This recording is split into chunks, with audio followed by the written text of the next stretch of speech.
Welcome to the Employment Wednesday podcast with Yvonne Shabangu. Have you heard of the scripture Hosea 4 verse 6?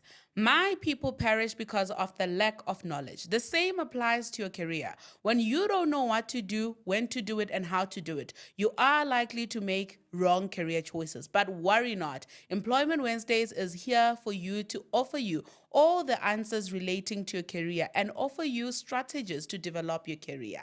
Enjoy. Hello, everyone. You are welcome to another episode of Employment Wednesdays. If you are new here, you're welcome to like, subscribe, share, and comment. And voila, you are part of the family. And guys, thank you to everybody that's using the thanks shame. You know what? You keep the podcast running. Ne? Okay, not yet, but you are contributing. And also make sure that you opt in for memberships and once more of you opt in for memberships, then I will have a plan for exclusive information. So if you're very curious about my personal career journey, I will not be sharing anything anymore. I'll leave it for memberships. And then, once you join memberships, you'll be able to know what's going on with the girl. So before I introduce our guest, I'm going to go into the shoutouts. If you would like me to shout you out, make sure that you're commenting, make sure that you're liking, and make sure that you're sharing. The first shout out goes to Cindy C. Twala, and she says on the interview with Justice Lutuli, she says, this is the best interview you've ever had yet. Our guys. Of all the episodes. Okay, I can agree. Maybe not. But she says, this is the best interview you've had yet. Such a humble and God-centered man. The best years of his career are ahead of him. And then Tlotli So Mputi says, beautiful and encouraging interview that brings to life the grace of God. It's only short of one thing, his political life. This man has done a lot of work in politics, especially during the COVID era. So don't worry. We're just waiting for him to make justice, to make a judge. When he makes a judge, we're going to have him back. And maybe for a longer time, more than an hour, then we should be good to go. So if you would like me to shout you out, make sure that you are sharing, you are commenting. And today we're seated with one of my favorites. He is in one of my favorite industries, right? So I always say that people that do tech or people that end up in engineering are the most smartest people after lawyers. Wow. Yeah. Everybody else can wait. Okay. Yeah. So we are seated with Jonah Gasura. He is Bachelor of Science, Computer Science Honors degree from the University of Pretoria. It's so good to have somebody that's not a UJ alumni. Yeah. Not that I'm complaining or anything. We all know that UJ is the best institution in the world. He is currently a software engineer. And he's going to take us through his career journey. And he's also co-founder of a podcast called Brothers Who Care, which is going to tell us a little about it later into the conversation. But yeah, thank you so much for honoring my invite. Truly appreciate it. Sure. Though it has taken long. Yeah. It has taken long. Don't you know the saying that says you can't make a woman wait? Like it's taken like 2 years, but it's fine. I know it was worth the wait. How are you? Good. Thank you so much for having me. I mean, like you said, it's taken a while for us to get to this point. Yeah. But I'm grateful that it did. Because obviously, I think when you first asked me, and as we spoke about it, it wasn't time. Yeah. You know, but I'm really good. Like it's been a great year. I can't believe it's already this time of the year. Like, it was Happy New Year now. Like, how are we here? But the year's moving so fast. I'm already, like I can't believe it, but I'm feeling good. No, I'm happy that you're good. I'm good. I'm good. I'm alive. Great. I'm good and alive. We are going to start with the icebreaker questions. Sure. One must go. Music or soccer? Oh, music can go. Really? Oh, music can go. Yeah, no, for sure. Okay. For sure. If you asked me that 2 years ago, maybe I would have thought about it a bit more. But now music can go. All right. Okay. Liverpool or water? Eesh. How long can a human survive without water? I don't know. Do you love Liverpool that much? Because you're asking me after we just won the league. Okay. And I don't know how to describe that kind of joy, but the responsible answer is water. It's water after one more Liverpool match. Okay. After one more Liverpool match, it's water. No, that's fine. Summer or winter? Oh, winter. Winter I'm can a go. winter baby. No, that can go. Summer can go. Oh, summer can go. Okay, Yeah. so this is your favorite time of the year. It is, because winter you can do more about it. You can put on blankets. You can. There's very few appropriate things you can do in summer to deal with summer, right? So I think winter for sure. All right. Okay, cool. And then one song to sum up your life thus far. Ooh. I keep forgetting the artists, but probably Goodness of God. Goodness of God. What's her name? CC Winans, I think. Okay. Yeah, Goodness of God, 100%. Specifically that part where it's like, your goodness is running after me, 100%. Okay. And then if there was a movie that would describe who you are, what movie would it be and why? Ooh. To describe me generally? Yeah, your life or your persona. I think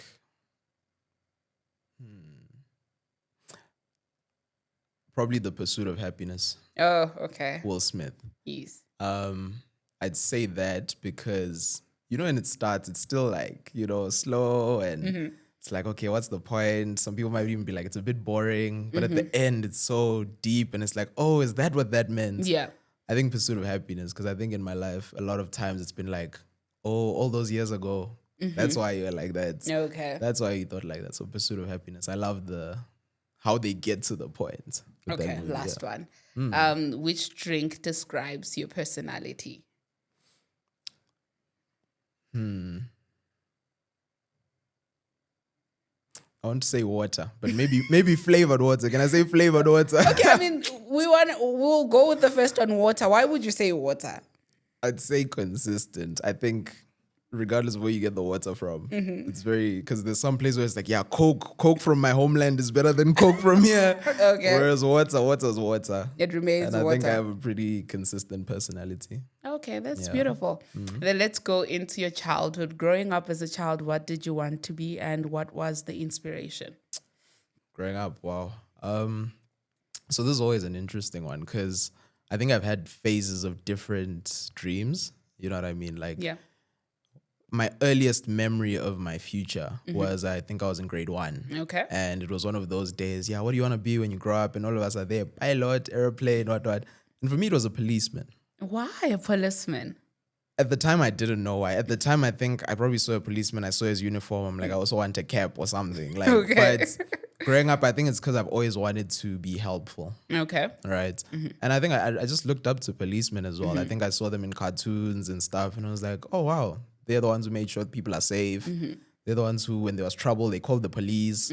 So I wanted to be a policeman. So it was two things. So a policeman that played soccer professionally. Right? So when I'm not in the streets fighting, at the stadium. But so policeman. And then as I grew up, I didn't know. Okay. Because I think, obviously, growing up when I realized, policemen actually have to fight. No thanks. I'm good. Yeah. So I'd say most of my primary school, I didn't know. I was lucky enough to do pretty well in school. But the problem with that is there's now too many options, if that makes sense. Yeah. Like, and the options were never attractive. Like, I had a teacher, you can be a doctor. And I'm like, blood, injections, no I'm thanks. not sure about that. I'm not too sure. Accountants, like, not really. And then grade 7 comes, and at my primary school, we had computers. Okay. So I'm not sure if you know, like, those activities where it's like catch the letter, just trying to teach us how to use a keyboard and all of that stuff. And I remember I won one of the challenges that day that the teacher gave us. And because you had to be the fastest to type. And then he's like, oh, nice, Jonah, you won today. Future software engineer in the making. Wow, okay. And I was like, I love that I've never heard that before. Because all these things, doctor, accountant, like, they were just missing something, you know? And as soon as he said that, I had no idea what it was. But I was like, I love that you've given me something I don't know. Yeah. And I think I went into high school researching that. So I wanted to be it even before I knew what it was. Okay. So got into high school. They're like, what do you want to do? Software engineer. What is that? I'll let you know when I get there. Okay. Grade 9, what subjects do you want to choose? What can make me a software engineer? It's like, do IT. It's like, okay, that's it. Yeah. So I'd say that's where I guess the passion or the dream for this started. And since then, I haven't looked back. I always say I never had a backup plan. So Oh, so you just had one plan and that was it. yeah, God It had is to good. work. It did. Okay. So yeah. How was your high school like? In terms of my career? Or? Like in general, like when you think of, if somebody says, describe your high school life, how would you describe it like? It's like a series, I'd say. I think when you don't know what's going to happen next season. Whereas primary, and it was so shocking because primary, grade 1 to 7, yes, school gets harder, but it was the It's same. not that deep. Yeah. Hey, every grade in high school, I think, had a story to tell. So I describe it as, like a series. Like, yes, I was in the same school throughout high school, but every year it felt different. So early years in high school. So when I joined high school, my brother was in matric, my older brother. Yeah. So yeah, one of those lucky kids that I kind of knew about the school before I joined. So it was a bit of an easy grade 8 because it was like, if anyone tries to give me issues, my big brother's there in matric. But grade 9 was different because obviously he left. So that was low key my real first year. Yeah. It's like I'm on my own. But it was good because I think because of the software engineer thing, I knew kind of like academically what I had to focus on. Yeah. Because that's when I was like, what subjects do you need for this thing? And it's like, focus on maths. When you get to do IT, focus on IT. So at least academically, I kind of had an idea of, obviously that made it hard for the subjects like history, accounting, because it was like nothing IT related there. Yeah. So I'll just get through it, you know, but that was nice. And obviously I was also very active in terms of soccer. So all the way up to matric, I played that quite consistently. But in terms of the day-to-day, it was always so different. It's hard to describe. Like grade 10 now, I've chosen subject. And what I forgot to mention about the journey leading up to this was when I found out that software engineers and people that code make apps. And I was like, oh, so this WhatsApp I'm using. Okay. I want to do something like that. So even getting to grade 10, 11, and I started IT. Yeah. I was like, why am I doing theory? I just want to make Instagram. Like, can we just get into it? Yeah. So that's how I describe high school. It was very focused on how do I get to the software engineer thing. Yeah. But also play enough soccer, you know, and I think I quite enjoyed it and met obviously some amazing people that I still have my high school group chat to this day. Oh, that's beautiful. Friends, so yeah. It says a lot about your character as well. Yeah. Probably more theirs, to be fair. Yes, definitely. 100%, yeah. Would you say were you a cool kid or were you the underdog? It's this question now. Because I know someone's going to watch this and there's the answer they want me to say. Tell us the truth. Because there's their answer and there's my answer. All right. What's your real... Okay, there's your truth, there's their truth, there's the truth. All right. Tell us the truth. I'll start with the first two. Okay. Their truth, I think people would say I was a cool kid. Because like I said, I played soccer very early on. And when I got to matric, I was lucky enough to be in leadership positions. And it was kind of just that thing of, it was nice. So I think people would say I was a cool kid, but I didn't feel like one. Okay. Because my idea of a cool kid, you know, High School Musical, like Troy Bolton, you know, he's the guy who's everywhere. And I never really felt like it. Okay. But I think I was more on the side of the cool kid. Okay. No, that's fine. And then now you decide to apply at a university. Yeah. What informed your choice? I mean, you could have chosen UJ. Yeah. Like, I don't understand why people don't choose UJ, but it's fine. I wanted the best varsity. Oh, okay. Best way in Europe. Okay, no, that's fine. What was the inspiration behind you choosing the University of Pretoria, given that we have the most amazing universities across the country? So you could have chosen Stellenbosch, Wits, anywhere else. Why the University of Pretoria? Cool. So I think to everybody at home, please note that university applications are opened. Sooner the better. You don't want to be sorry. You don't want to be fighting for space next year, Jan. Start now. And I mean, the advantage with starting now is that you get to use your grade 11 results. And we all know that grade 11 is not as bad as the final matric exams, you know? So once you've conquered grade 11, you can use your grade 11 results and start applying and apply everywhere. Be open-minded about it, but also make an informed career choice. one of the things that you need to look out for, check what is the job market like, because you don't want to spend so much time in university only for you to not get a job. Look at the pay progression, look at the career progression, look at the versatility of the degree in essence. So do your research and then start your applications, right? Okay, and then now you go into the University of Pretoria. Do you think high school prepared you well enough? Okay, before that, did you have a second option? Or for varsity? Yeah. Yes, I did. What was your second option? It was UCT. And then No. For the course that degrees. you're going to study, yes. Oh, yes. It was computer engineering. Yeah, okay. So there's a difference between computer science and engineering? Yes. What would be the difference? So I didn't know it at the time. Okay. Because obviously I'm chasing computer anything at this point. Okay. So that's exactly how it came up. Literally on the search where you select the courses you want, I searched computer science, computer engineering. Okay. So the difference is computer science is more focused around computer systems and how computers interact with each other. So programming is an element of that, right? Because when you're coding a system, whatever, at the end of the day, it's so that my phone can talk to your phone. Okay. Engineering is more focused, from what I understand, it's more focused around like the hardware side of it. Let me put it that way. So the actual internal, like at the back of your laptop, the way those things are interacting and, the wires, how the best kinds of wires and, so I think it's more hardware and computer science is more software. Oh, okay. Right? The things you don't see with computer systems. So related in that it's computers at the end of the day, but the approach and what they're focused on.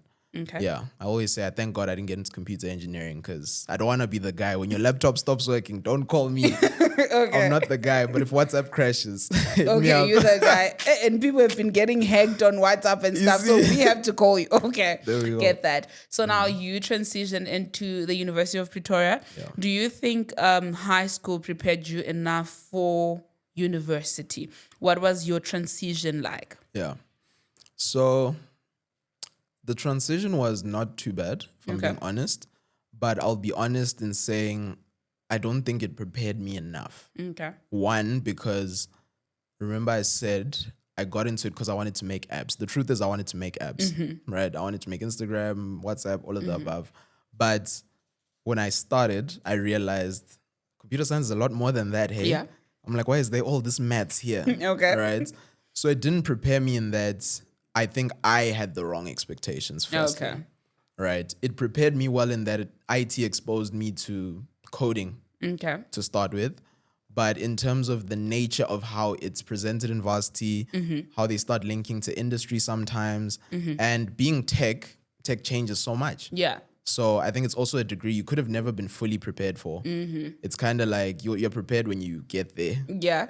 But where high school prepared me was having done IT. So I did IT, physics, and life sciences. Okay. So your school had IT as an actual subject? It did. Oh, Yes. I guess it is a privilege, right? Yes, Because it's not a thing. 100%. Okay. And I could see, because I think that prepared me for first semester. Okay. Where some of my other peers, they didn't do IT. And I could see some of the stuff I'd been initially exposed to in high school. I had that bit of an advantage, right? But after that semester, we were all the same. After that. Equal. Yeah. Okay. So I'd say yes and no. Prepared me in that initial exposure, but no in terms of I don't think I could have ever been ready for the state of tech at that time and what was happening. And how was the culture? Did you get any culture shock? In Pretoria? Yes. A bit. But I think it was at a time when things at UP were transitioning or changing. Okay. So at the time I joined, particularly with like the reses, it was around the time where res names were changing, removing some of the Afrikaans, policies and all of that stuff.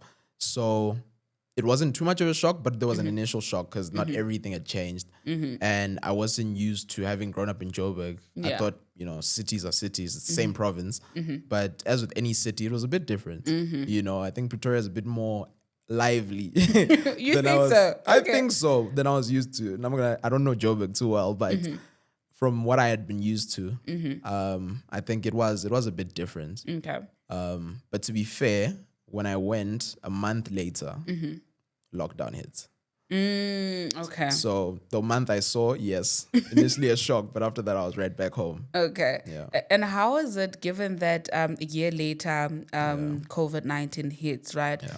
How was that navigating studying during COVID-19? Were you certain about your future? How was that process like? Yeah, no, I couldn't be, right? I think, because again, I think I have expectations early. So I had thought through, it's my first year. I've been already drilled. It's not like high school. You know, lectures and they scare you. What they taught you in high school, they lied. It's different here. So obviously it was a bit scary because I just want to be a software engineer, right? But now it's like I'm in this varsity space. There's a tutorial every second day, and I can see the lecturers trying to figure stuff out. You know, whereas I signed up for how you've been doing it all these years, right? I've spoken to so many people, my brother in varsity, how it is. So what do you mean I have to change my expectations? So it was a bit tricky. Yeah. Because also it was something we all hadn't seen. So even engaging like tutors and stuff and be like, okay, can I still get into the job the normal way? And it's just that thing of, hey, we don't know, man. Yeah. We really don't know. So navigating it was tough, but I think most universities got caught on quite quickly in terms of online learning. Okay. You know, obviously those first 2 months, it's weird, you know, log on, you know, interacting via chat, you know, getting help through online. It was weird, but I think we got on with it quite quickly. Okay. And that calmed the nerves of, you know, am I going to get my degree or not? You know, so yeah. And then did you find it easy to make friends in uni? Ooh, yes. Okay. I think, and I won't lie, I credit that to staying in res. Okay. I think it's staying in res. So in high school, what I forgot to mention as well was I was in boarding school. Oh, okay. But it was like weekly boarding. So I you go home. Yes. So I go home Friday, come back to school Sunday. Nice. Yeah. So nice balance. So I wasn't as much as people who have never been in boarding or whatever, like the shock, oh no, the food, what. I was like, this food's actually nice compared to what I was coming from in high school. Yeah. So being in res helped a lot because, you know, they force like socials and, you know, get to know someone. All of you guys studying computer science, talk to each other. You know, so that made it very easy. Even in how they allocated us, I got a roommate who was also studying same degree. So it's like, whether we like it or not, we have class at the same time. So let's go together. So it wasn't too tough. And I had a couple of people from high school who came with to UP as well. So great starts. And what is your fondest memory of university where you're like, this leaves rent free in my head? Good one or a bad one? Both, actually, both. A good one and a bad one. Let me start with the good one. A good one was probably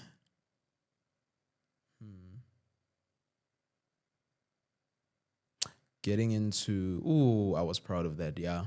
So like I said, I did quite well in high school and primary, but first and second year was a bit, you know. It was tricky. It was a bit tricky, but I think end of second year, I got into Golden Key. You're picking up now. Right. I'm gaining my feet now. I'm getting momentum. Yeah. Bad memory that lives rent-free. Third year, failed my first module. What? Yeah. So yeah, I decided clearly I wanted to, you know, have different experiences. But it was obviously at a time when obviously life catching up and different things happening outside of school. But yeah, that was a shock because obviously I'm nearing the end. You know, I'm in third year, final year, and I failed that module. But can I be honest? I don't know if I would have had my job if I didn't fail that module. Yeah, and we'll probably get into that. But yeah, that's one, because obviously I had to then write like a special exam because there's no supplementary exams in final year for my degree. I don't know who thought that's a good idea, but I'm scared. Like, I'm just like, what? Okay, no wonder you guys are like equally the smartest people in the room, because it's like you're not gonna write supplementary. Yeah, it's one chance. You know? So I had to write a special exam the following year, so that was not easy. But yeah, so what did that moment teach you, and what was your reaction when you opened Blackboard? Yeah. And you realized that you actually failed? What went down your mind, and how did you come back from those feelings?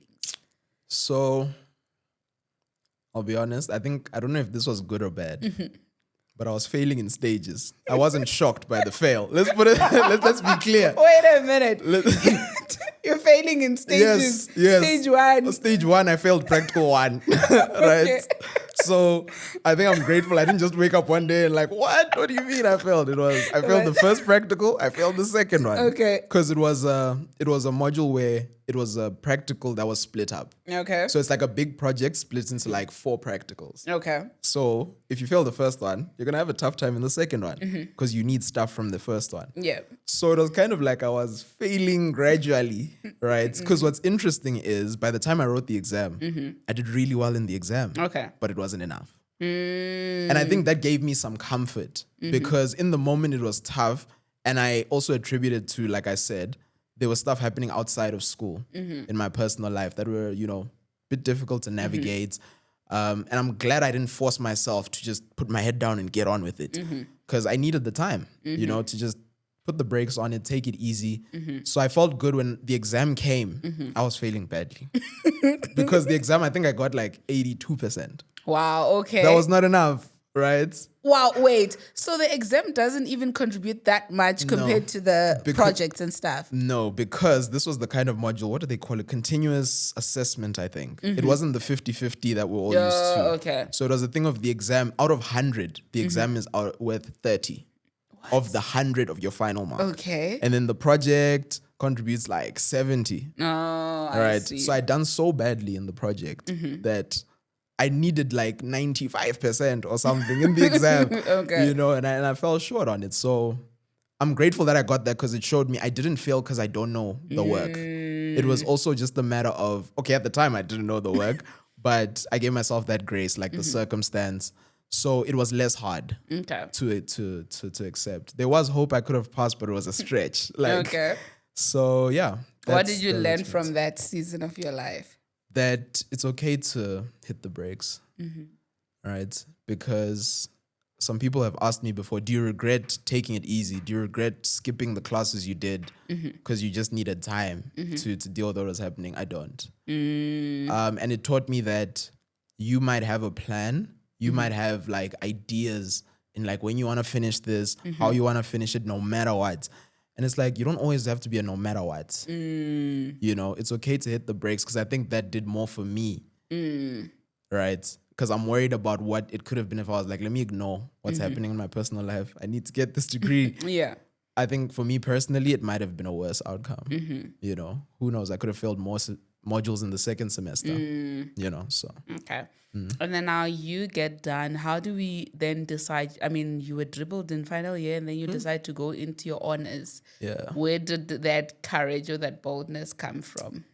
Cool. So obviously, I did my honors part-time while working. Okay. So I think maybe I can give context on how I got into working. Yes. Right. Maybe let's navigate that. That's an important factor in that part of it. So as I mentioned, I failed that module first semester. And at the time, my brother was early in the job market. He was starting to work and stuff. And that was the first time, around that time, he was asking me, do you have a LinkedIn account? And I'm like, why am I even thinking about that? Again, like I used to think in phases. I'm like, let me finish the degree. Jobs will sort themselves out. Yeah. And I think it was within like a day after or 2 days of me failing, I created my LinkedIn account. Okay. Right. And it was with that thing of for the first time, I feel like I might not get my dream job. Right. Looking at that fail on my academic record. And I was like, okay, how can I compensate for this? So he really guided me in that potential offer. And I'm so grateful for that manager who was there because he's one of those like direct people. And he was like, be honest with me. Are you going to pass or fail? How bad is it? And I was like, if there's an offer on the table, I'm going to pass. Right? My life depends on it. I best believe I'm going to pass. I had no right to say that, you never know. But told him that. And then a couple of weeks after that, I got the offer, right? And they like, we're excited, what. But it was hard to be happy because I was like, I still need to write the exam. Yeah. So applying for honors was a bit of a safety net because at least honors only starts like mid-Feb. Okay. So should I not get the job or whatever, like at least if I pass that exam, I'm in for honors. Yeah. If I apply and I'm successful. So around the same time I started my LinkedIn, I started applying for honors. Okay. Just to be accepted, right? Just getting the options. So I got accepted, I think in October that year, but it was conditional, obviously the rest of my results and my chancellor exam. And then, yeah, so it was a backup plan that I just decided to see it through because I passed by the grace of God in Jan, but I was also enrolled for honors. And it was like, I think I can do this, right? Because they mentioned there's a part-time option. So instead of 1 year, I could do it over 2 years. So I'm like, okay, I can do that. Doesn't sound too bad. But hey, and I was about to say, let's go into that. Yeah. How was your backup plan? Hey, is a backup plan always a good idea? The backup plan was coming for my job. One thing about it, but so it had its phases. Okay. So to start, my biggest regret was first semester I did 1 module. So you had to do 6 modules. Plus research, so 7 in total. So the way part-time is structured is that you can break up. How do you want to do those 6/7 modules? You can do 5 now, then 1, and then just research the next year, whatever you want. So I was like, I want to do 1 module first semester. Okay. I just started working. I wish I did more. Okay. Because the start of my job wasn't as bad as I thought. Because I was like, I want to focus on my job, get in, what. Settle in. Yeah, but I had so much time on my hands, like with that 1 module. But yeah, so to start, it was very doable, just 1 module. And then I did 2 modules in the second semester. And that also wasn't too bad. But because I was getting my feet at work, the boredom creeped in. Because it's kind of like when I applied, I wanted this to supplement me getting a job should I have not gotten a job. But now when I'm already in the job, it's like, does that test really matter? There's no pressure anymore. You know what I'm saying? Yeah. So it was a bit hard to be motivated. That's when it creeped in. But my second year of my honors, that was hard. That was hard. I think that's when I was really over it. Yeah. Because for some reason, I decided to do my research that year. And I was the kind of person, I didn't have a topic, I didn't have an interest area. You know, I thought they just wanted to create apps. I just wanted to create Instagram, guys. Like, it's too much to ask. Just a boy. Yeah. You know, so getting to that point was interesting because now it's research year, right? What interest area are you in? Every time I was so shocked when people asked me, oh, you're doing your honors. What are you majoring in your honors? I'm like, computer science? Like, yeah, what part of it? And I'm like, all of it? Like, I don't know. What do you want me to say? And you ask like the people I'm studying with, like, yeah, no, I'm cybersecurity. Yeah, no, I'm artificial intelligence. I'm like, wow, must be nice. So that was hard. That rush, the first month, getting a topic, getting a supervisor for a topic I don't know. It was hard because I was worried about having to do a topic that I'm not really interested in, you know? So it was a bit of a process, but luckily I got a supervisor that allowed me to propose a topic. Because all the topics were finished because, hey, I didn't have anything, right? Okay. And I was indecisive. So one of the supervisors, the first one I wanted, he said, I'm full, but I'll give you 48 hours to propose a topic. Yeah. And if it's good, then I can supervise you, right? So he was in the area of cybersecurity. So my interest in the field, because around the making apps is I'm interested in software engineering as a practice. Yeah. The process that goes into an Instagram or WhatsApp, how does it start? How does it end? What's involved? So I was like, okay, yeah, security. I can find a way to fit in my passion in there. So I proposed a topic that was linked to that, but with like a security element. And then I presented it to him. And then he came back to me and said, yeah, this is a really good topic. I'll supervise you. 2 days later, the university said, I can't take you because I'm too full. Oh my goodness. You're too full. Apparently, some lecturers, they really do have a cap. Balance and all of that. Yes. Yeah. And he's like, I really would have wanted to, but there's this one lecturer, she's taking people in anything. Right? And I don't know if she's full yet. Funny enough, this was my software engineering lecturer. Oh, nice. Right? And I'm like, okay, wow. So I messaged her, I sent her the topic, I sent her the brief. Yeah, she was one of those. I didn't want her at first because I know how she's tough. She's pedantic. She's tough. And she's like, even if she doesn't read everything, she wants you to put in the work. So I sent her my 1-page topic brief order. She's like, get serious, right? Please send me, what is this topic going to contribute? Yeah. What is it linked to? Has it not been researched already? What? I gave her a life story in that thing. She gave you a run for your mind. She gave me a run, and to this day, I'm convinced she didn't read all of it.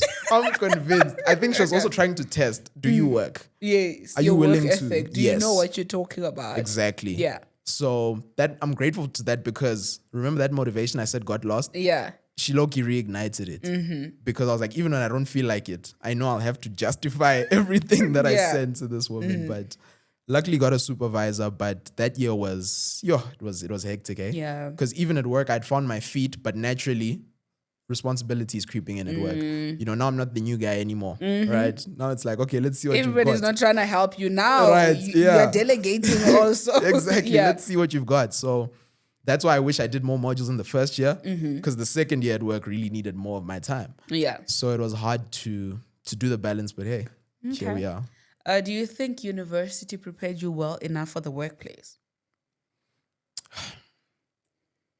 Well enough? No.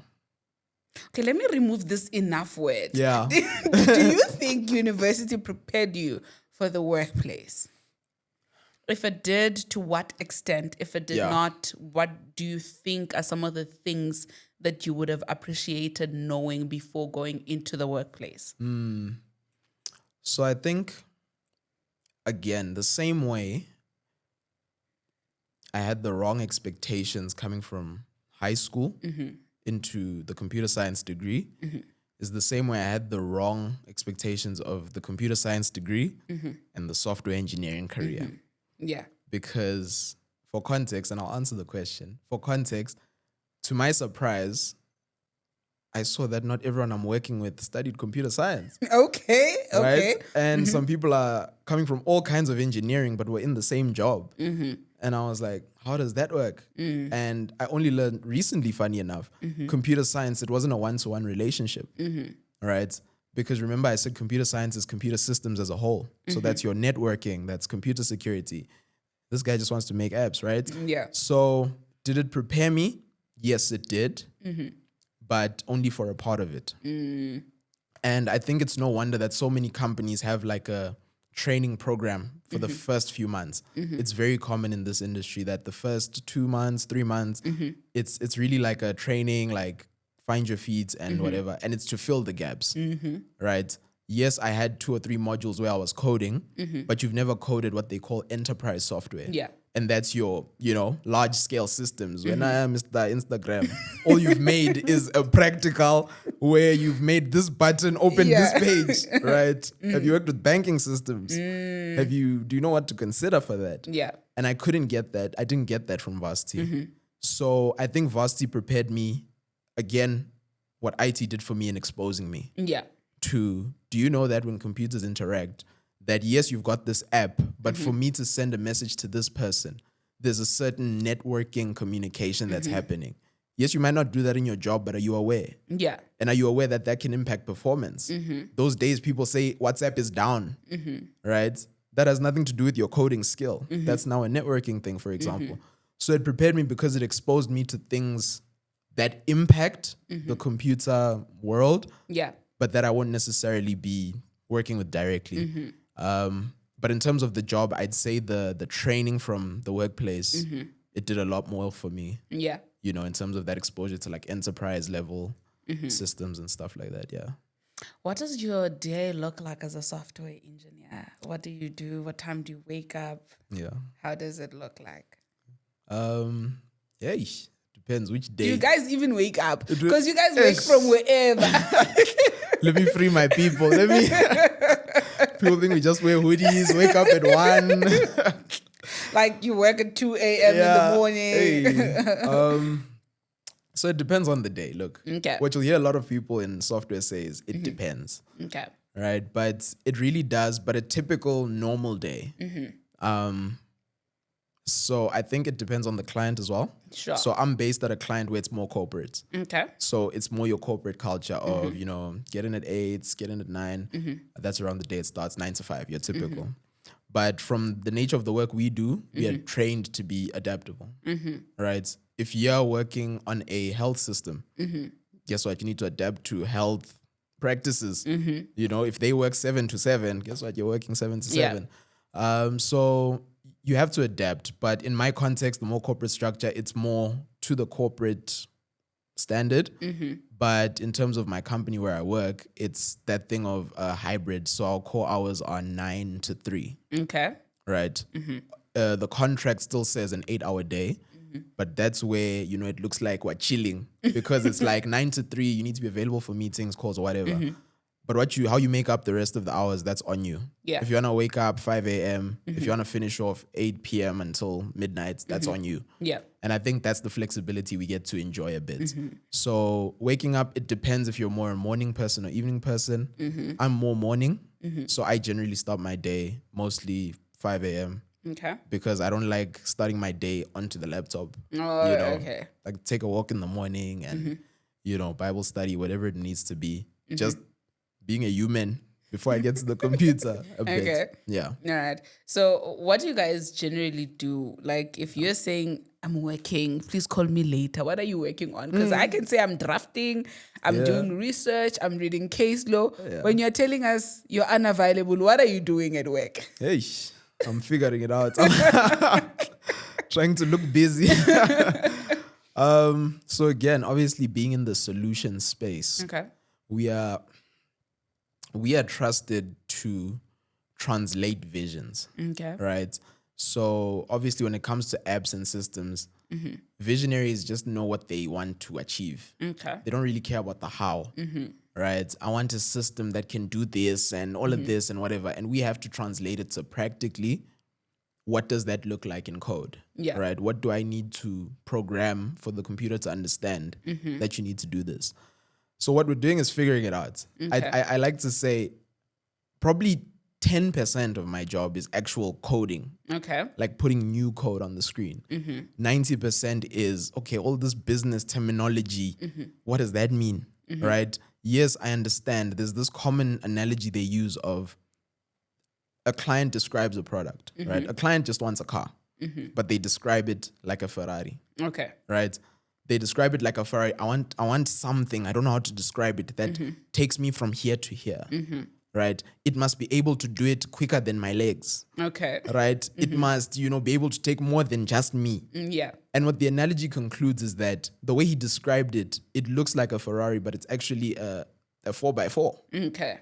Right? Because later down the line, before we give them the system, they can quickly add, oh yeah, did you make sure that it can travel to rural areas? Okay. Now there's that Ferrari I made, right? And that's why they challenge us to be like, you're not programming machines, right?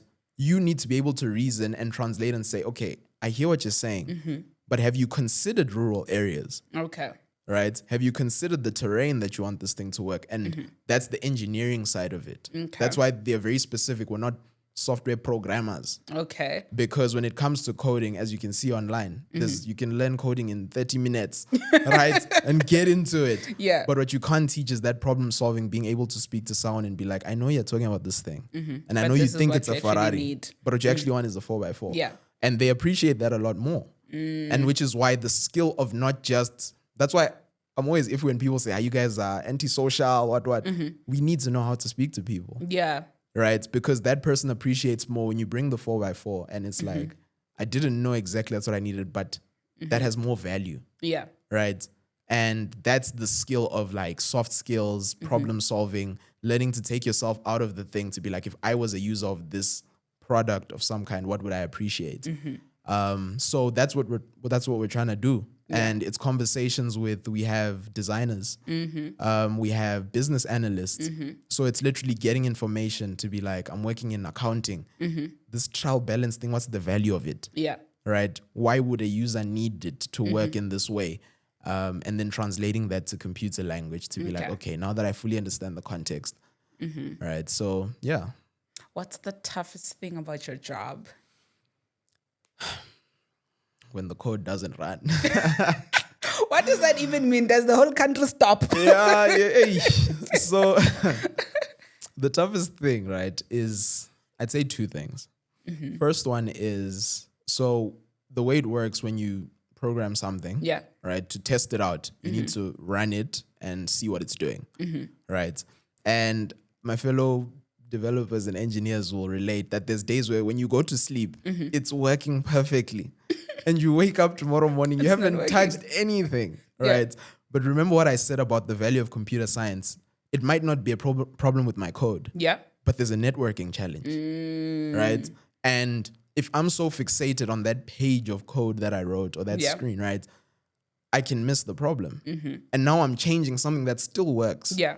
And it's that thing of when I implemented it, only 5 people were using it. When I tested in the morning, 1,000 people were using it. I see. Capacity now is a thing. Yeah. And it's like having that context to not rush to panic and be like, okay, everything's broken. Let me start from scratch. A lot of us did that in varsity. My project is not running. Let me start again. It's like just taking that time to be like, hold on, right? So the hardest part is figuring that out. Yeah. Because it's not as clear as, hi, I'm broken. I'm a network problem. Yeah. It's like, it's just crashing, red lines everywhere. And it's like, you just need to really dig deep, start from scratch. Okay, when I click this button, what is it supposed to do? Yeah. Let me do that 10 times. Let me practice with 5 people. Let me practice with 15. Oh, with 15, it changes a bit. So that's hard. Okay. Because even, shame, I feel for our seniors. Because, and that's why I'm scared to be too senior. Because once you're too senior, now you also don't know. Okay. You also don't know. Yeah. And most of our senior leadership, it's never a thing of, come on, that's so obvious, do this. It's, hey, let me bring my chair. Let's have a look. Yeah. So the hardest part is finding out what's actually wrong. The second hardest is with tech, for a lot of things, there's many ways to solve the problem. And we work in teams at the end of the day. And one principle I love that they instill in us is what's called pair programming. Okay. It was actually part of my interview process. We were invited to an open day. And outside of an interview, they want to see how you work in a team. So they put you in a group of 10 and then they put a driver, someone on the laptop. Okay. But that person is not allowed to speak. Oh, so you don't know who it is. Right. Okay. That person's not allowed to speak. No, you do know. So you're all sitting around. okay, I'm here cool. and then my team's like behind me. And then the team is saying, okay, add this line. Okay, do this. But obviously, we're tech guys. We all have opinions. It's like, And you get frustrated if like, your point is not. I wouldn't do it like that, but you just have to type. Yeah. So what's hard is navigating me and my colleague Bob. We have the same problem, but we have separate solutions. Yeah. And it's like, at what point do you compromise? Because we both studied computer science or whatever it is. Like, I've seen this problem. I have an honors. Right? You know, you can very easily feel like that. But learning to be humble enough to be like, this guy got the job the same way I got the job. This guy's had experience the same way I've had a bit of experience. And it's like, I might not agree, but let's see where this goes. Yeah, it's a game of trust. Yes, it's a game of trust. And it's like, this might not work. But when it doesn't work, it's not now time to be like, I told you. You see, you should have listened to me. So just having moments when there's different approaches, different solutions. Someone's like, did you hear this AI thing? Did you hear this what thing? And consolidating that to be like, okay, for now, let's trust you. I'm just going to drive. Let's pair up on it. So that can be a challenge, but I see how it gets better the more you work with the team. Okay. You know, because you build that trust when you make things work. Yeah. All right. Yeah. What is the most beautiful thing about your job? One thing that you love about your job that makes you wake up every morning and think, yeah. proudly. Wow. Something I want to start saying to people is that I think we are also our own kind of artists. Right. I'm not creative at all. Right. But creatives like saying that. I've not met a creative who boasts in their art. Yeah, but I'm not. Hey, if you ask me to draw something, okay, artistic in the sense of drawing. Yes. Okay, let's put it that way, right? But there's just something about delivering a product, delivering a feature, right? To go back to the car analogy, obviously, I'd never build the whole car myself. I'd probably be part of the team responsible for the wheels. And there's just something about, even if the car's not complete, when you see those wheels being tested and they are moving smoothly, and it's just that thing of, sharp. When the whole car's done, praise will go to whoever else, but just to know I played a part in that. That's so satisfying. I haven't had the chance to work on a conventional system, but I worked with some colleagues who are involved with, I don't know if you're familiar with easy equities. Yes. Right. And they were like, the pride you feel when you're at a braai. And someone who didn't even know you're on the product is like, have you seen this new Easy Equities app? Like, I did and that, it's just bro. like, I was there. Like, and he's like, it's so cool how it does this. In your head, you're like, I know, I was there. I am the one who came up with that one. Exactly. You see, it sucks when people are like, this app sucks. You know, if only they could fix and this. You have to hide, like, that's why you're quite like, who made that? You Yeah. know? So I love that part of it because part of what got me into it in grade 10, I remember I was somewhere where, one of those places where you need documentation, long lines, and your common case of, hey, system's down. And in my head, I was like, it would have been so nice if all of us, before we left home, we got like a notification to say, hey, don't go to this place. Don't go to this bank. The system's down. that would save me the 30-minute drive. And I was like, this place probably just needed one app that whoever needs access to this facility can just log on and have access to all the information. And I think that's the satisfaction, solving problems, making someone's day-to-day life just a little bit easier. Convenience. For some people, Checker 6060 is just an app, but behind the scenes, because we know what it takes. Yeah, guys, to build, what? you know what I mean? Yeah. And just to see it count for something is like, that's really beautiful. Yeah. Okay. I'm sure everyone has been waiting. When is she going to ask this question? Do you guys get paid well? I'm sure they were side-eyeing me. You have favoritism. This one, you're not asking about salaries. Wow. So they're like, why'd you wait this long? So getting paid well is relative, right? So I won't get into specific numbers because, well, exact figures, I'll give a range. Yes, love that. I'm happy with the range. I'll give a range because obviously organizations are different and roles are different. So for example, what's expected of me as a junior where I work versus at more of like a startup is completely different. Yeah. You know?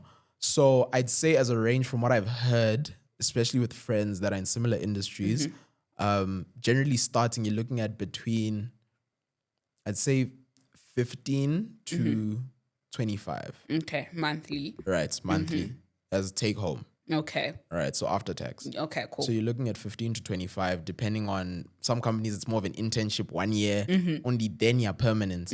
Whereas some places, once you're in. So it's 15 to 25, depending on how does that company define the role. Okay. Right. So for example, there's some companies where I said we have designers, analysts, what. We just have to focus on the software.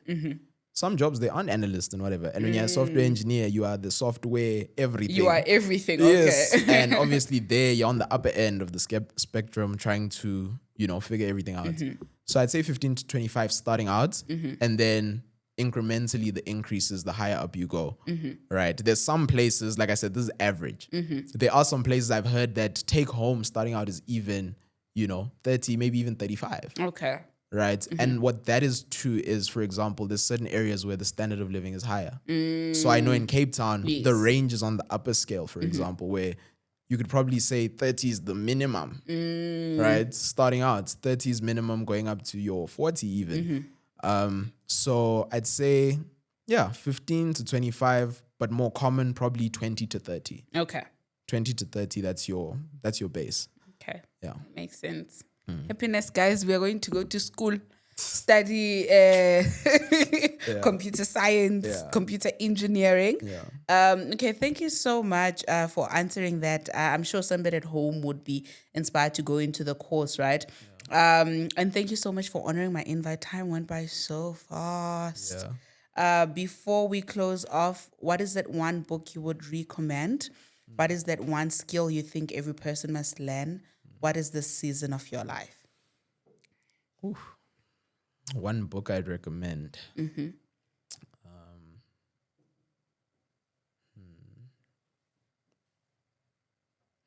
trying to think because I've been so bad with books at the moment. Okay. I'm getting 3/4 of the way. But Or maybe a podcast. Oh, that's even harder because I listen to too many. Okay. But I'll go book. I think the book I'd recommend is Blink. Okay. Who is it by? Malcolm Gladwell. Okay. Blink. It's a book I was gifted when I was in high school. And what I liked about it is I didn't like it at first. Okay. But in varsity, when I picked it up again, it was one of those books that now I get it. I was just immature. Yes. Right. Books are seasonal, by the way. 100%. Sometimes you don't get it because you're too hype or too sad or too in your feelings, and then eventually you get it. 100%. That should be the name, Blink. Malcolm Gladwell, because it's one of those books that speaks about thinking about your thinking. Okay. I love that concept so much because it's so hard to detach yourself from your thinking. Yeah, from your thinking and be like, why do I think that? Why is that my opinion? So 100% would recommend. What was the second one? Skill. One skill that you think every person should learn. Yeah, that's probably why I chose the book. The ability to look at yourself outside of yourself. Okay. I recently heard on a podcast, it was probably Mpumi's podcast actually, she had a guest on there, and they shared that, you know, she had a guest there, and I'm still processing the statement. And she said, our problem as people is that we judge other people by their actions, but we judge ourselves by our intentions. All right, please, let's find that. And I really want to credit her properly, because that's wow. And I think that's such an important skill, to be able to do both. Of, before we judge someone's action, have we taken a moment to just think, okay, what were they intending? I know they probably didn't mean to hurt me in this situation. So what were they intending? And in ourselves, instead of being maybe the victim all the time, or feeling like we're always right, being like, okay, that might have been my heart, but what did I do? If I was the other person, how would I have felt about that? So I think that's an important skill in everything. I think it was Brendan who said that. Was it? No, I think it was a lady. Really? I think it was a lady. I'll remember. It's a recent one. Okay. It's a recent one. If we can get it, we can put it. But yeah, that's a skill for sure. And then what was the last one? Season. What is the season of your life? The season of my life is unlearning, hey? I think I always say, especially with the software engineer, and as you heard with my journey, I never thought beyond becoming a software engineer. I remember when I got my contract, I remember staring at it for so long. Like, that says software engineer. This is it. Yeah. But Again, then came that... we're inside. Do you see? Like, yeah. But the fear after that is like, okay, what now? Since grade 7, I've been running towards this. Now what? And I'm realizing that there's so many things I was so sure of that I was wrong about, you know? And I'm seeing it with interactions with people, because I'm very opinionated. I'm very confident in what I believe. But I'm slowly starting to see day by day where it was like, yes, I may have said that 25 times. And maybe even people agreed with me. But I'll be honest, I might have been wrong. And I think I'm seeing the value of the unlearning, as scary as it is, because it's so freeing. Yeah. You know, I feel bad for everyone who agreed with me all those times. You know, it's just be like, yeah, sorry. But yeah, grateful for that. So this season's a lot of that for sure. I think it's a very beautiful thing to do. I think for me, 2024, my word God gave me the entire year was unlearning and accepting change. Wow. It was a tough year, but very interesting, because like you said, sometimes you agree with yourself, like Saul says, I agree with myself, and other people agree with you, right? And we're so hard on ourselves because we refuse to change. Yes. We refuse to accept that we evolve, we grow. And sometimes it's not even a right or wrong. Priorities change, seasons change, and you've grown. I mean, your experiences tailor make your thought process. Exactly. 10 years ago, you would have thought, God cannot raise somebody from the dead. And then it happens close to home, and then you're like, actually, by the way, this is very possible. So we have to, even in this journey of unlearning, you have to give yourself constant grace. Because some of the unlearning, it's not black and white. Exactly. Sometimes it's in the small things. Sometimes it's in routine. Sometimes it's in thought process. It's in belief systems and all of that. But when it's all said and done, make sure that your identity remains intact and it remains in God, so that you don't also unlearn and then you end up on the wrong side, you know, because sometimes you're unlearning and you're unlearning the correct thing and you end up on the other side, right? So, man, thank you so much for honoring my invite. I can't wait. Ask you a question. Oh, okay, yes, in closing. You said I have a podcast. Can I throw in one? Yes. Because you asked me about the season, and obviously I've been following this podcast as well. What would you say this season of the podcast is? So I won't make it personal, but yeah, sorry, you weren't ready for that one. But where do you think the podcast is? How would you describe that for you? I would say growth and discomfort, right?